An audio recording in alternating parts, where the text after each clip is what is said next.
Imagine a courtroom where lies spill louder than the gavel, where each word uttered has the potential to dismantle a family constructed on faith, loyalty, and deceit. Kody Brown, the former proud father of sister wives, now finds himself under oath, not only facing the law, but also the very individuals who once referred to him as husband and father. And tonight, their voices will not be silent. But first, let me ask you, can the truth ever rescue a family this shattered? Share your thoughts in the comments before we reveal what actually happened. The morning starts with tension heavy in the air in the courthouse. The wooden benches groan as individuals take their seats, but the quiet is more deafening than any noise. Kody Brown arrives in a suit that is just a shade too small, his blonde ringlets tamed compared to his normal appearance, but his eyes glance fearfully about the room. He recognizes that this is not another day in court. This is the day his world might break apart. Christine, her arms folded, does not look at him. Her jaw is clenched, her eyes piercing, years of bottled-up anger finding their platform. Janelle, seated next to her, fiddles with her glasses, tranquil outwardly but agitated beneath the surface. Meri is by herself, her hands clenched tightly, lips pressed into a line. And Robyn, faithful Robyn, she sits nearest to Kody, her hand outstretched toward him, though he hardly notices it. The judge walks in, and the room stands. Cameras snap from the press section, capturing every twitch of feeling. The first allegation is recited: financial malfeasance. But what gets the crowd leaning forward is not the statute itself. It's the family feud that's taking place within this courtroom. Christine takes the stand first. She is coherent, firm, yet laced with pain. She talks about hidden bank accounts, about broken promises, and about a man who prioritized his own pride over his family's welfare. The crowd grunts, jaws dropping in shock at the revelations. Kody is shaking his head wildly, muttering under his breath, "That's not true." But Christine doesn't let up. What she then unfolds will all change, and everyone sitting in the room is aware of it. They are painted with flashbacks, late-night fights, children wailing in the background, Kody slamming doors. The portrait is not only of a husband who's failing his wives, but of a man coming apart at the seams from the pressure of his own decisions. Kody's attorney protests, labeling Christine's testimony personal vendettas in disguise. But the judge permits it, because personal experience is testimony here. For one thing, truth in this family has always been a mesh of feelings rather than figures. Janelle is summoned next. Her testimony is smoother, more subdued, yet equally biting. She speaks of loyalty betrayed and trust broken. She confesses that once she used to stand up for Kody against Christine's charges, but not anymore. The courtroom sees tears welling up in her eyes, and she hesitates, her voice shaking. "I stayed too long," she whispers. "And now I see what it cost my children." Meri fidgets in her seat, her eyes dropping, as if Janelle's words hit too near to the heart.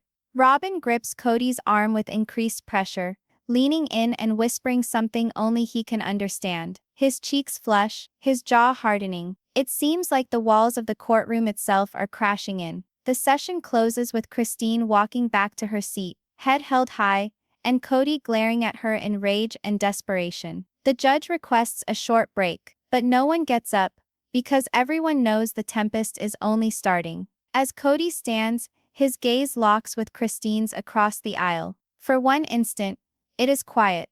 No judge, no jury, no media, only two ex-lovers embroiled in a fight that is now public, unending, and destruction. And this is just the tip of the iceberg. For what is to come will not only reveal Kody, it will destroy all that the Brown family ever believed in. What do you do when those you trusted most, your wives, your children, become the ones who possess the evidence that can kill you? The courtroom becomes chilly, not due to the air condition, but because with every look, every murmur, there is the sting of betrayal. Kody Brown, the indefatigable patriarch, now sits cornered, and the truth is about to become blacker than anyone had anticipated. The rest is over. The courtroom is refilled, reporters slouching forward, pens poised, cameras flashing. When the judge orders order, the air is thick and electric. Robyn is tense, her fingers drumming nervous fingertips on the wooden table. Meri will not meet anyone's eye. Christine and Janelle share a silent nod, solid as no one ever imagined just a few years before. The prosecution presents its next witness. No wife, but one of the Brown children. The audience gasps. No one anticipated this. It's Christine's daughter, Mykelti, who appears on the stand. Her hands tremble as she raises them to place her hand on the Bible and swear. But her voice is more robust than her body indicates. She takes a long breath. We were told we belonged to something greater, something holy. But within walls it wasn't holy. It was survival. The jury tenses, listening to every sentence. Kody's face turns red, leaning forward, hissing at his attorney. She's just a kid. She doesn't know. But harm is already caused, because her words are not merely testimony. They are memory. This is not just a case about money anymore.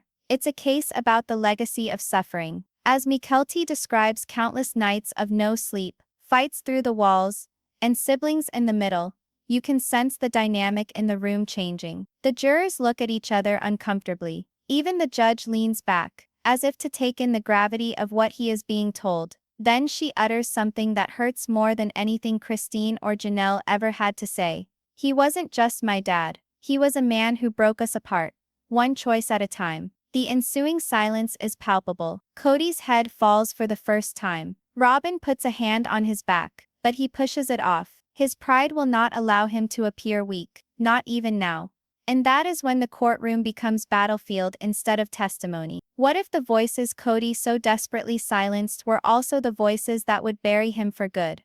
Bear with me, because the Brown children aren't done yet. The prosecution next calls an unexpected witness, Peden, Janelle's son. He struts confidently across the courtroom, but his eyes give away years of anger. He does not slink into a seat diffidently. He sits deliberately, as if he has waited a long time for this. He does not waste time. My dad used to say family is first. He starts, but what he meant was his pride is first. The jury moves, writing down notes. The crowd buzzes. Christine's eyes shine with pride, listening to her son tell his truth. Peden describes tales of favoritism, of how certain children felt invisible, while others were put on pedestals. He gestures toward Kody, his tone biting. He made us fight for his love, and no child should ever have to fight for their parents' love. Robyn wipes away a tear, but the courtroom is not moved by her emotion anymore. The tide is turning, not in sympathy for Kody, but in condemnation. Each sentence sounds like a nail in the coffin of Kody's formerly untouchable power. At one point, Peden's voice breaks, but he continues, "We wanted a father. What we got was a dictator." The words linger there, raw, rough, and irrefutable. Kody bangs his fist on the table, and a gasp erupts from the room. The judge pounds the gavel, instructing him to be quiet, but his rage is apparent. Red face, shaking body. This is no longer a case. It's a battle for his identity. And then just when you think the testimony can't possibly get any more incendiary, another voice emerges. One Kody never imagined would turn against him. The next T-shock is Meri. Everyone assumed she would keep quiet, their bitterness and residual loyalty warring within her. But when she hears the call of her name, the whole courtroom turns in their chairs. Kody's face contorts in shock. "No," he whispers. "Not her." Meri slowly makes her way to the stand, her face drawn, her hands shaking. Yet when she speaks, her voice is calm, haunting. "I spent years defending him," she confesses. "Years telling myself that love equaled forgiveness. But forgiveness doesn't equal blindness." She stares at Kody, and for the first time her hurt turns into her tool. She talks of manipulation, of false promises, of times she felt discarded. "I was the first wife," she says. "But somewhere along the line, I became no wife at all." The crowd gasps. Even the jurors appear upset. Kody clutches the table's edge, his knuckles white, as Meri goes on. "I thought silence would protect my family, but silence only protected him." It is here that loyalty dies, and truth takes its place. The session comes to a head. Christine's eyes brim with tears. Janelle clutches her daughter's hand, and Robyn appears ready to keel over. Kody, on the other hand, appears more like a man observing his empire go up in flames. The judge commands order again, calling for recess until tomorrow. But nobody exits the courtroom without a sense of solemnity. Reporters scurry out to give headlines. Spectators from the gallery murmur desperately, and the Brown family sits stunned, broken but unmistakably together. Against him, As Kody collects his documents, he finally glances at Meri. His mouth hardly opens, but those standing around him hear the words, "How could you?" She doesn't respond. She doesn't have to. Because the silence speaks more than any evidence ever could. And tomorrow, when the courtroom doors open once more, the greatest secret of all will be exposed. All families have secrets, but what if those secrets weren't shared in kitchens or kept in diaries, but screamed in a courtroom for the entire world to hear? This is when Sister Wives ceases to be merely a reality show and becomes a reckoning, because today, the Brown family is going to do something that will rock not only Kody, but anyone who thought they knew their history.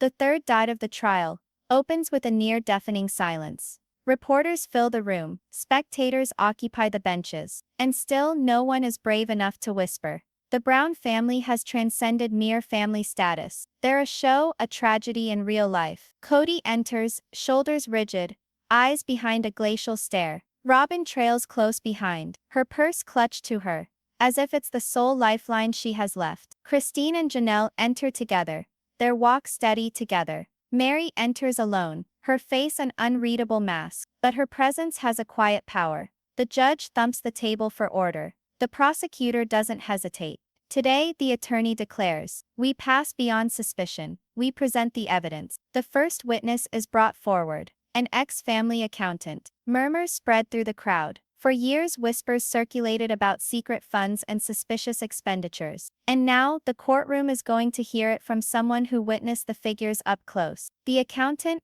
a middle-aged man with wire-rimmed glasses, opens a folder full of papers. He defines deposits, withdrawals, and accounts opened under shadowy names. The jury leans forward, taking in every word.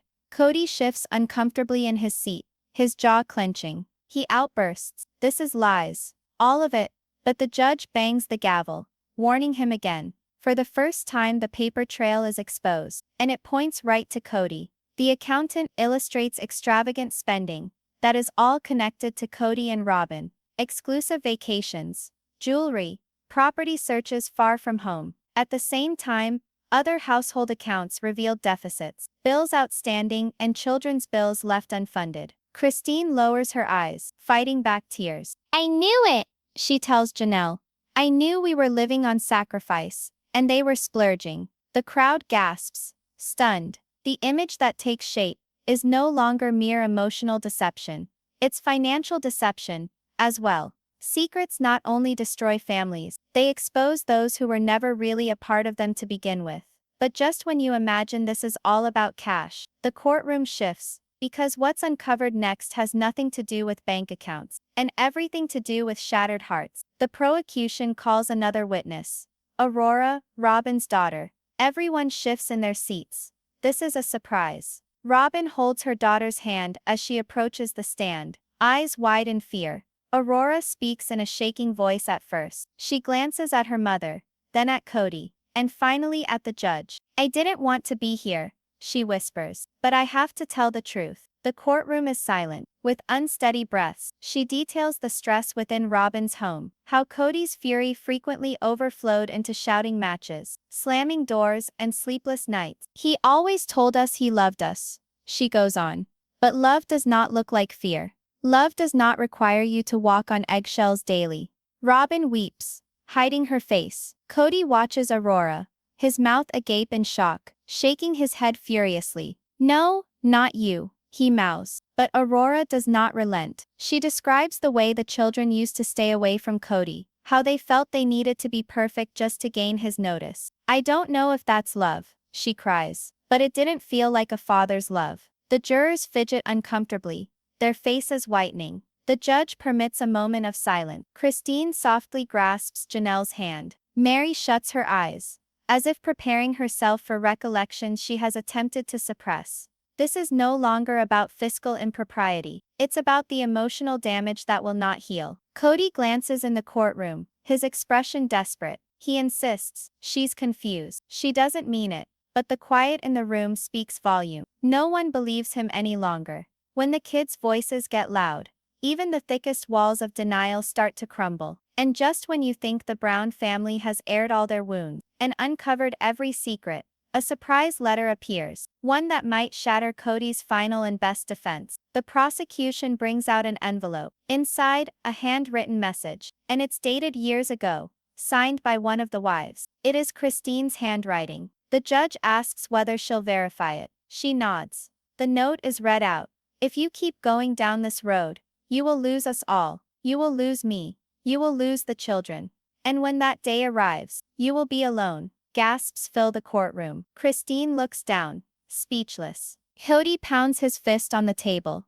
This is manipulation, he screams. But the note is genuine, verified and incriminating. The prosecution contends that this letter serves as evidence Kody was warned years ago, today. He knew his decisions would tear the family apart, but he persisted. Robyn weeps, holding her tissue. Meri's head shakes slowly, tears streaming down her face. And Janelle for the first time says aloud from her chair, "She told you. We all told you. And you never listened." The courtroom is no longer divided. It's united against one man. As the judge brings the day's proceedings to a close, the air is heavy. Reporters dash towards exits. Brown's fans whisper of betrayal, and the Browns sit paralyzed, forever transformed. Kody sits frozen, his face ashen. His kingdom of control has fallen apart. But the trial is not yet done. There is still a great deal more to happen, and everyone is aware the most damning secrets are still to be uttered. He stands up at last, snarling across the room at Christine. His lips are curled into a cold smile, and he growls just loudly enough for microphones sitting nearby to pick up. "If I go down, I'm taking all of you with me." The courtroom gasps. The judge slams the gavel down. The session is adjourned. The most dangerous man in the room is not the one losing. It's the one who will not stand down. The walls of a courtroom can hold all that truth, lies and the space in between. But what if silence finally breaks? What if those who were once standing alongside Kody Brown now find themselves standing against him with discoveries so raw, so crippling, they wound deeper than any sentence ever could? This is the time that Sister Wives shifts from heartbreak to something more sinister. A family cannibalizing itself in public. Day 4 of testimony takes place under leaden skies. Rain pounds the courthouse windows, as if nature itself is resonating off the tempest within. The fans waiting outside have multiplied, people holding signs, some crying out encouragement for Christine, others imploring the family to be healed. But healing seems impossible within. The judge bangs the gavel, calling the court into session. Kody sits stiff, his eyes empty, his lips compressed. Robyn bends in, whispering prayers into the empty space. Christine, Janelle, and Meri do not even look at him. Their faces a combination of fatigue and quiet resolve. The prosecution doesn't waste any time. "Your Honor, today we will be offering testimony that speaks not only to money, not only to anger, but to the very soul of this family. The voices you will hear today are voices of love that became survival." The first witness summoned is no other than Christine's daughter Isabel. The courtroom tenses. Kody's shoulders stiffen. He mutters angrily to his attorney, "Not her.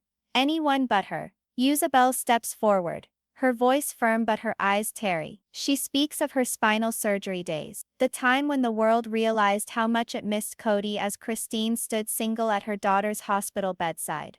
"I pleaded for him to come," she whispers. "I needed my dad. But he chose not to be there." The jury shifts uncomfortably, visibly agitated. Even the judge breathes slowly, as if the heaviness of her words weighs heavily in the air. Christine dabs at a tear, struggling to compose herself. Kody shakes his head, his voice growing indignant. "That's not right. I had reason." But nobody believes the excuses anymore. Sometimes the most brutal testimony isn't what was done, but what wasn't. And just when the court believes it's heard the worst of Kody's shortcomings, yet another child comes forward.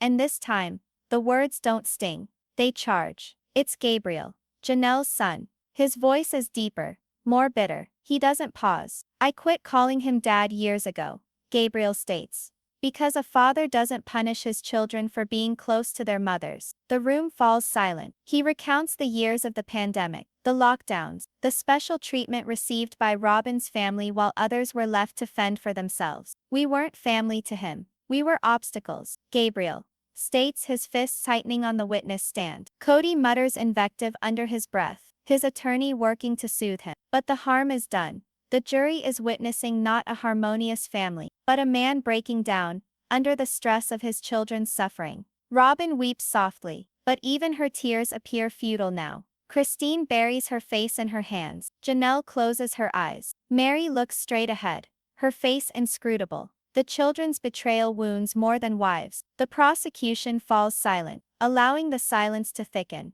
And then with measured force, they bring out photographs. Outdated family snapshots of smiling faces, vacations, birthdays. Ladies and gentlemen, the attorney explains, behind these smiles were voices silenced too long. The photos turn from happy to courtroom evidence. Bank statements, text messages, journal entries from the wives. The contrast is savage. Kody slams his fist on the table once more, his face flushed with anger, his body trembling. They're rewriting history, he yells, but his voice rings less like authority than desperation. The louder he screams, the more distinct the silence of truth. But the courtroom hasn't witnessed its most piercing turn yet, because the next witness is someone no one anticipated, someone who might swing the entire case in a single sentence. The bailiff calls out the name, Logan Brown, Janelle's older son. The room is filled with the murmur. Logan was always reserved, the go-between, the one who kept out of the limelight.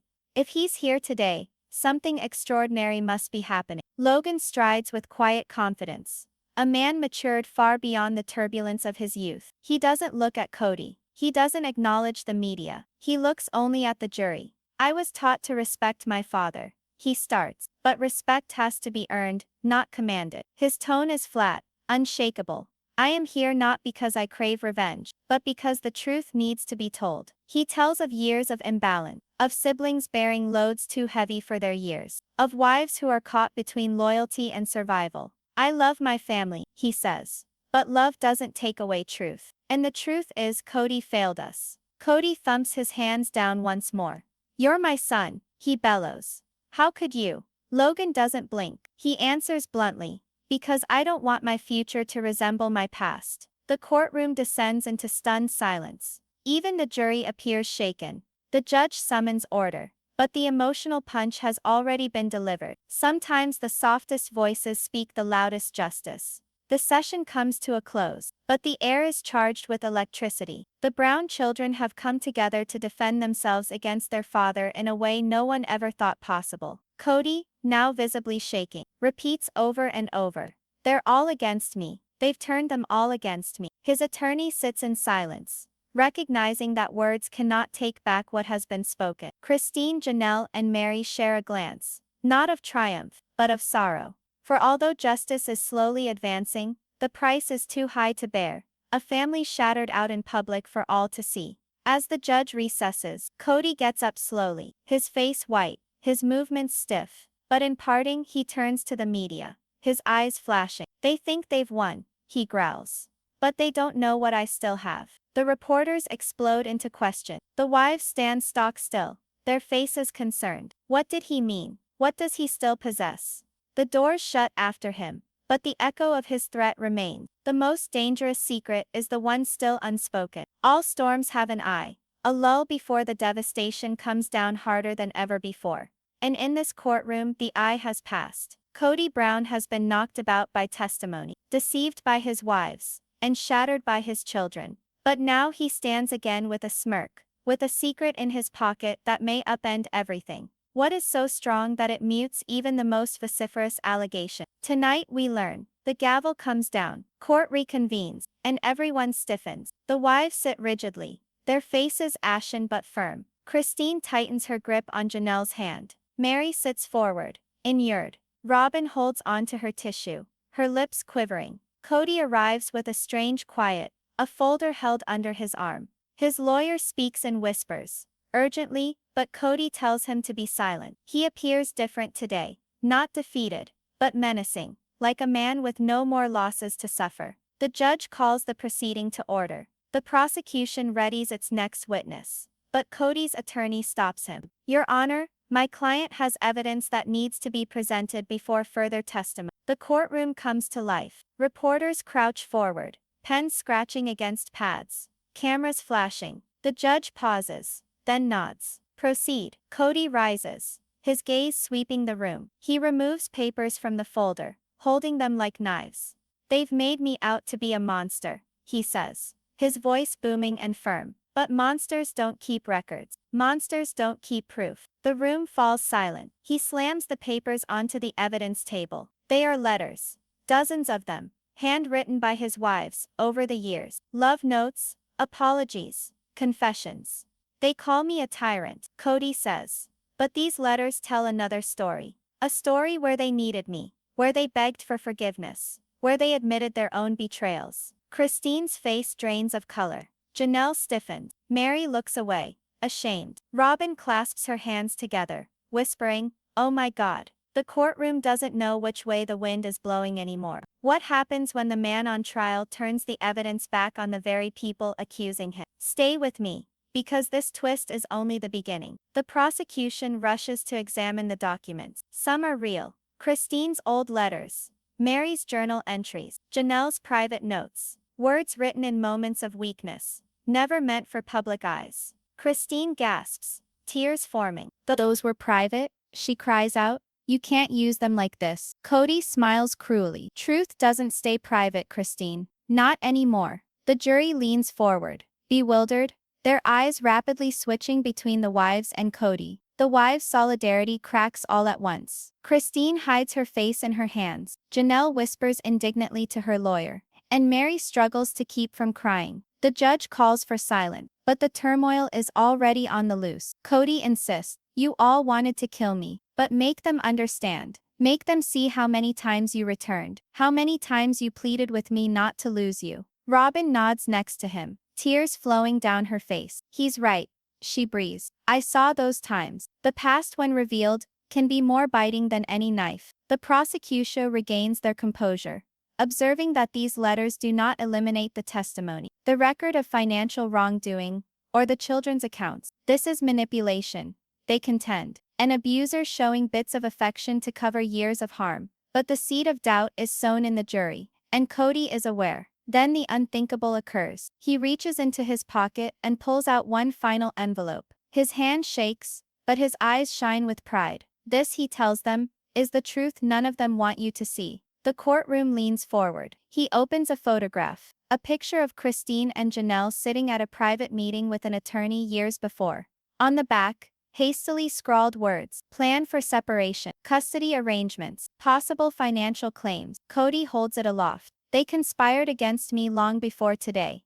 This isn't justice. This is revenge. Christine's face contorts. Janelle nods her head back and forth urgently. That's not what it was. She weeps. But it is too late. Gasps echo through the room. The wives' solidarity shatters further. Meri fidgets uncomfortably, wondering what else Kody has stashed behind closed doors. Robyn grips Kody's arm, whispering, "Show them everything."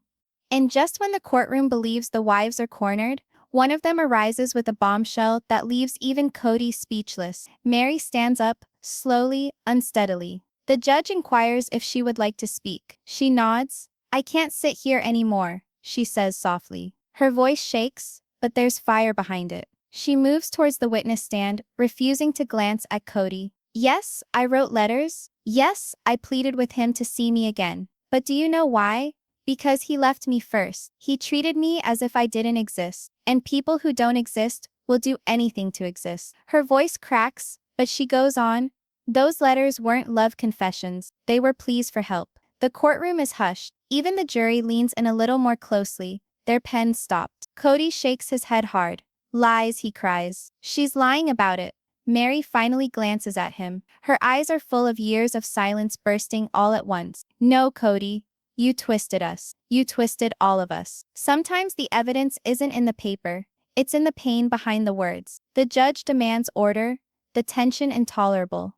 The wives sit shattered but immovable. And Kody seethes, his face flushed, his trembling hands. The prosecution, taking advantage of the moment, advances. "Ladies and gentlemen, this is the truth. A man so desperate that he weaponizes love letters, so desperate that he perverts private hurt into public justification. This is not what an innocent man does. This is what a guilty man does when he's trapped." The jury writes again, their faces somber. But Kody doesn't take a seat. He stands again, scowling at his wives, at the judge, at the audience. "You think that's it? he snarls. You have no idea what I haven't said yet.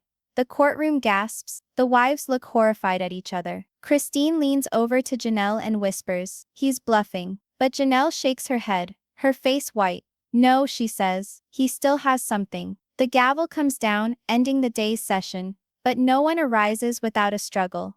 The atmosphere is thick with foreboding. Reporters swarm outside, yelling questions. Fans weep, some in rage, some in disappointment. And within, the Browns remain mute, aware that the storm has only intensified. Kody exits last, glancing back once more, his smile frosty, his eyes piercing. Tomorrow, he states, the truth is revealed. His scariest cliffhanger isn't a conviction. It's the threat of secrets still in hiding. There are fights fought with fists, and there are fights fought with words. But in this courtroom, the most lethal weapon is a secret. A secret that has lingered in wait for years, anticipating this very moment. Kody Brown had sworn that the real truth would be revealed today. And when the gavel comes down, every soul in the room is acutely aware, nothing will ever be the same again. The sixth day starts with an eerie silence. The normal buzz of reporters is stilled, the crowd quiet, as if all of them know the tempest that's brewing. The wives sit rigid, eyes straight ahead.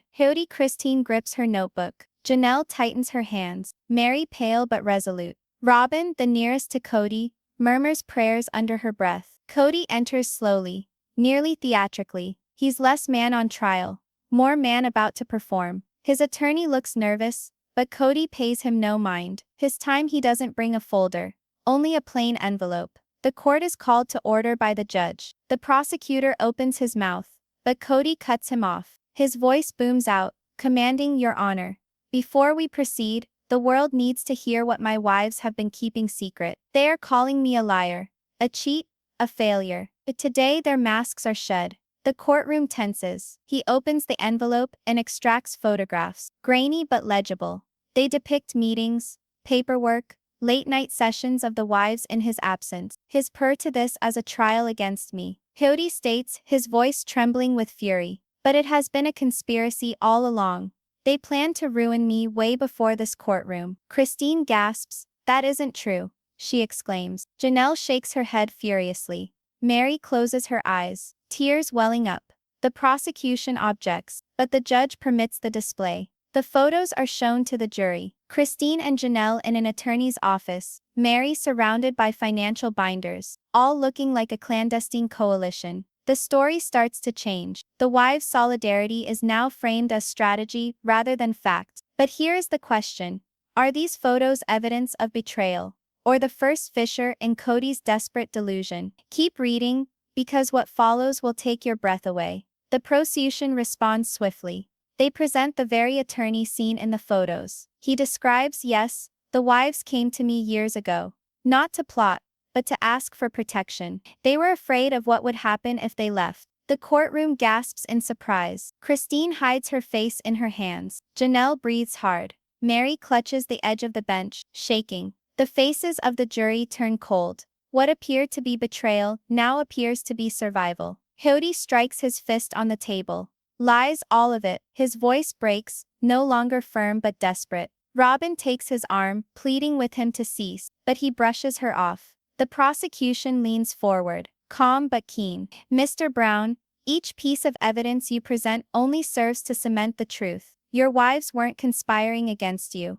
They were defending themselves from you.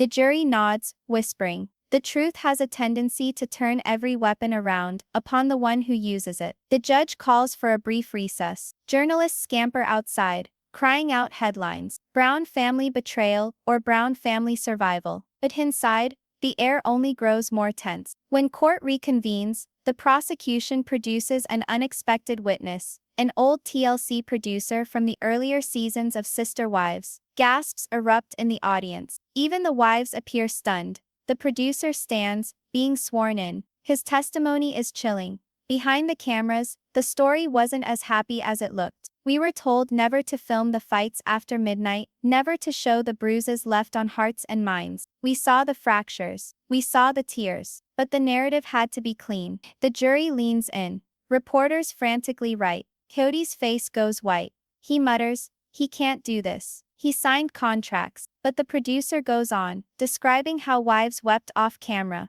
Children pleaded not to tape some of their arguments, how Kody frequently asked the crew to erase the truth. The courtroom now witnesses not a father, not a husband, but a man charged with manipulating not only his family but the narrative told to the world. But just when you think the testimony can't possibly go further, one voice stands out from the gallery, uninvited, unexpected, and unstoppable. It's Gwen, Christine's daughter. She had not been called to testify, but she stands abruptly, her voice shaking but adamant.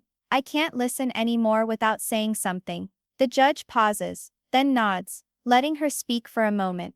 Her words cut like glass. This isn't just about money or power. This is about years of fear, years of silence. He wasn't just absent, he was cruel, and the world needs to know that.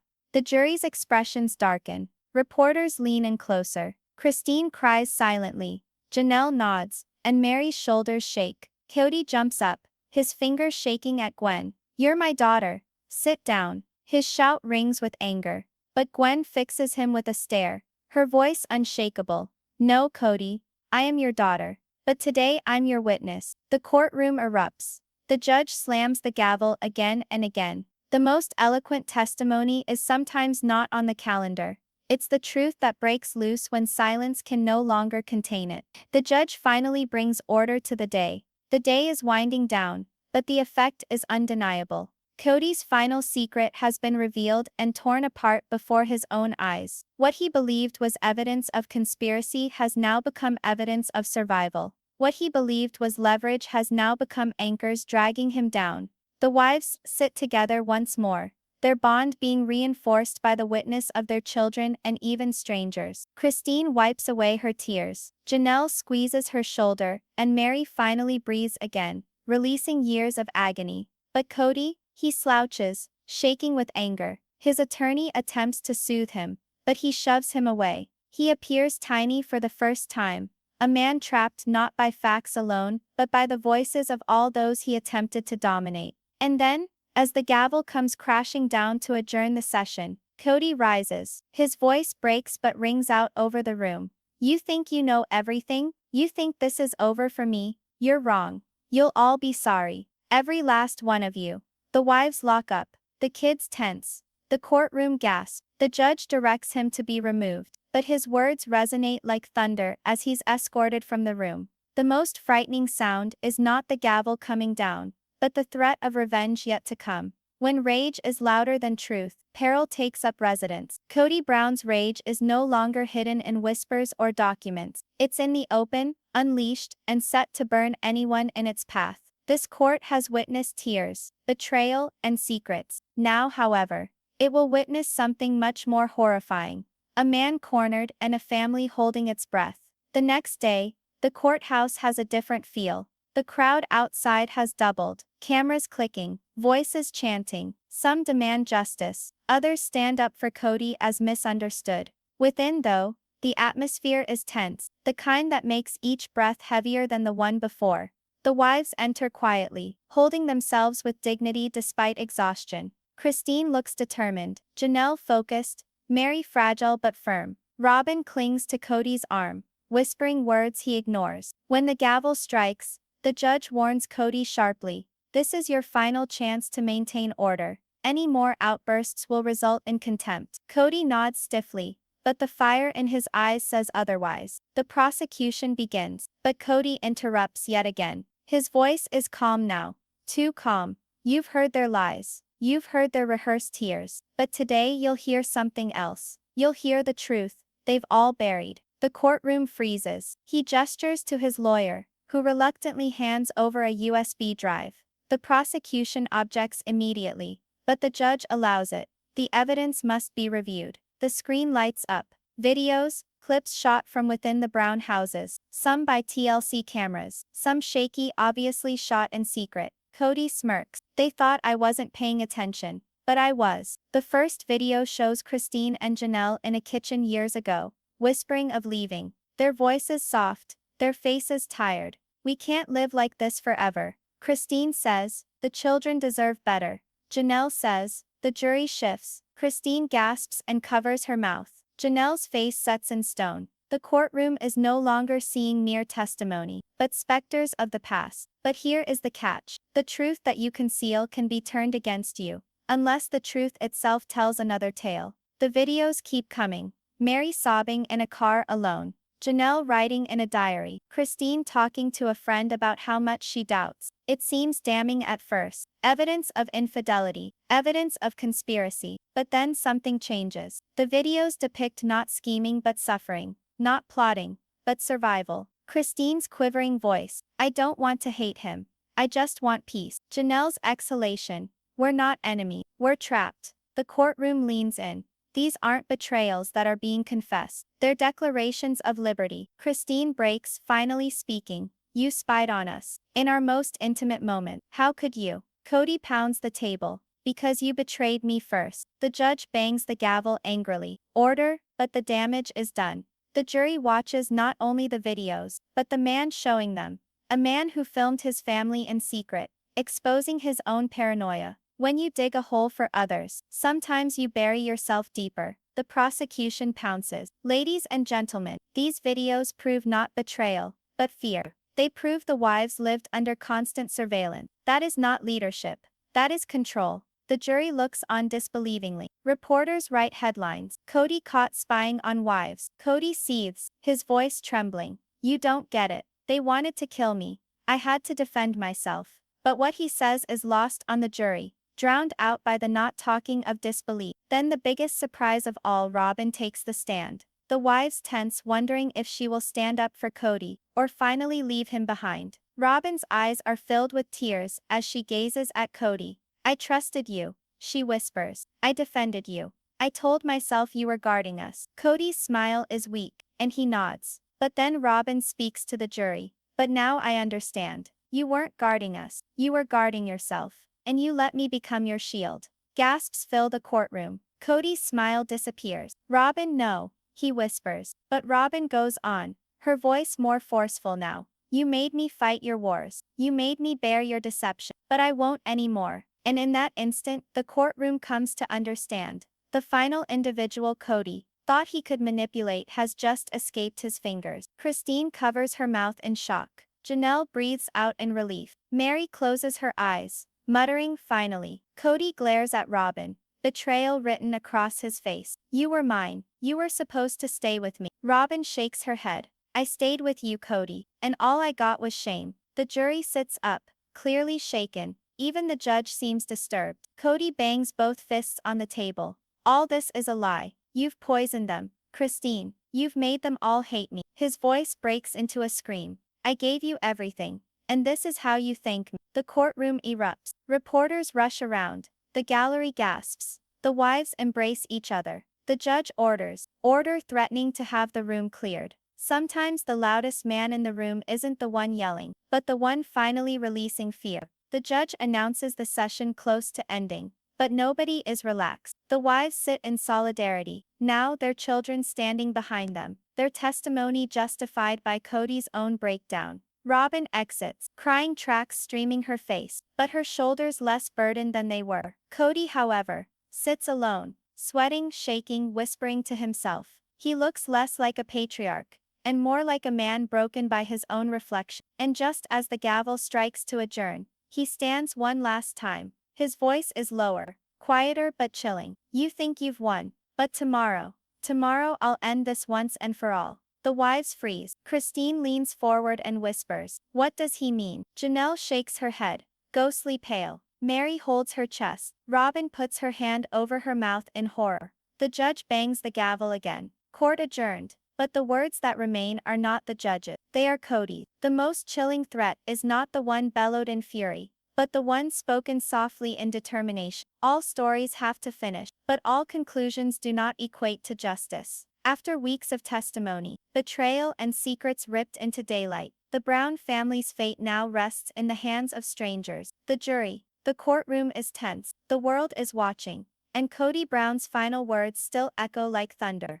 Tomorrow I'll end this once and for all. Today is that tomorrow. And the question is, who is going to leave this courthouse in peace, and who is going to be free at last? The last day starts under blinding sunlight. a cruel irony to the storm raging within. The courthouse steps are filled with fans, journalists, and protesters, their voices colliding in a din of cacophony. But within there is silence. Christine, Janelle, Meri and Robyn sit in silence for the first time. No whispers, no separation, only a quiet, unspoken solidarity. Their children occupy the benches behind them, wide-eyed, heavy-hearted. Kody walks in last. His skin is clammy, but his eyes are ablaze with defiance. He is not sporting a smirk today, but a grim resolve instead. His lawyer accompanies him nervously, aware of the inevitable outcome. The judge clears his throat. The jury has delivered its verdict. The words dangle in the air as the four-person stands, paper shaking in their hand. For weeks the world has waited to hear this moment. The four-person says, guilty of financial wrongdoing, guilty of emotional neglect. The courtroom gasps. But then, not guilty on others. The verdict is mixed, complicated, messy, just like the family itself. Christine covers her mouth, crying. Janelle blows out a breath, shaking with relief. Meri is gripping her hands tightly, muttering something under her breath. Robyn weeps quietly, her tears falling onto crumpled tissue. And Kody, he shuts his eyes. For a moment he seems almost serene. Then his lips twist into a faraway smile. Sometimes justice doesn't come in the form of victory or defeat, but as truth finally uttered aloud. But the trial's conclusion doesn't mark the end of the story. For it is in the instant that Kody speaks, the courtroom discovers some wounds refuse to heal. The judge inquires if Kody would like to say something. Despite his lawyer's begging, he stands. His tone is deep, nearly level. You've all called me a failure, he starts. You've made me out to be a monster. Perhaps I am. But take this to heart. Without me, there was no family. Without me, there was no story. And when I walk out of here, you'll see. You'll all still be bound to me, whether or not you approve. Gasps spread throughout the room. Christine shakes her head, whispering, he still doesn't get it. Janelle whispers, he never will. Robyn buries her head, not able to bear the sight of him. Meri dabs away tears in silence. The judge interrupts him, ruling the trial concluded. But the resonance of his words remains, making all the people in the room uncomfortable. Reporters dash outside, microphones in hand. Headlines are started. Brown family verdict. Justice or just more pain? The trial is finished, but the tale has no tidy conclusion. In front of the cameras, outside the courthouse, the wives walk together. Christine goes first, her tone firm. This wasn't about revenge. It was about truth. Janelle says, we wanted freedom. Not for ourselves, but for our children. Meri nods gently. Even Robyn, in tears, whispers, we just want peace. Their solidarity brings applause from the crowd. But behind them, Kody walks out alone, flanked by reporters crying questions. He doesn't respond. He simply walks, his shadow long in the afternoon sun. Sometimes the ultimate punishment isn't jail or a fine, it's walking out. But here's the reality. No verdict can wash away. When a family shatters in public view, the wounds never heal, and the tale is far from told. Later, in a calm interview room, Christine ponders, this wasn't about the cameras. It was about healing. It was about finally saying out loud what we lived in silence. Janelle nods. We've lost so much time, but maybe now we can build something new. Meri wipes her eyes. I don't know what comes next, but I know it won't be this. Even Robyn, who had once been Kody's most vociferous defender, confesses through shaken words. I thought loyalty was love. But loyalty without truth is just fear. The camera cuts to Kody sitting by himself, seated in a darkened room, not giving interview. His face is unyielding, his gaze unblinking. For the first time, the silence weighs more than his words. When finally the voices of the many are heard, even the dinning silence cannot suppress them. With documentary-style voiceover encircles the images of the family. Christine laughing with her children. Janelle spending time with her grandkids. Meri strolling silently along a riverbank. Robyn embracing her daughters tightly. They are broken, yes, but no longer silent. And then, a final shot. Kody alone in a courthouse hallway. His feet echoing, his head held high, but his shadow small. The narrator's last line slices deep. The verdict may have been read, but for the Brown family, the trial never truly ends. Because the hardest battles aren't fought in courtrooms, they're fought in hearts. Now it's your turn. Do you believe justice was really served? Or was this merely another page in a tale that will never conclude? Comment below with your opinion, because this discussion isn't over. Tales end, but questions linger. And occasionally, those questions are what bring us back.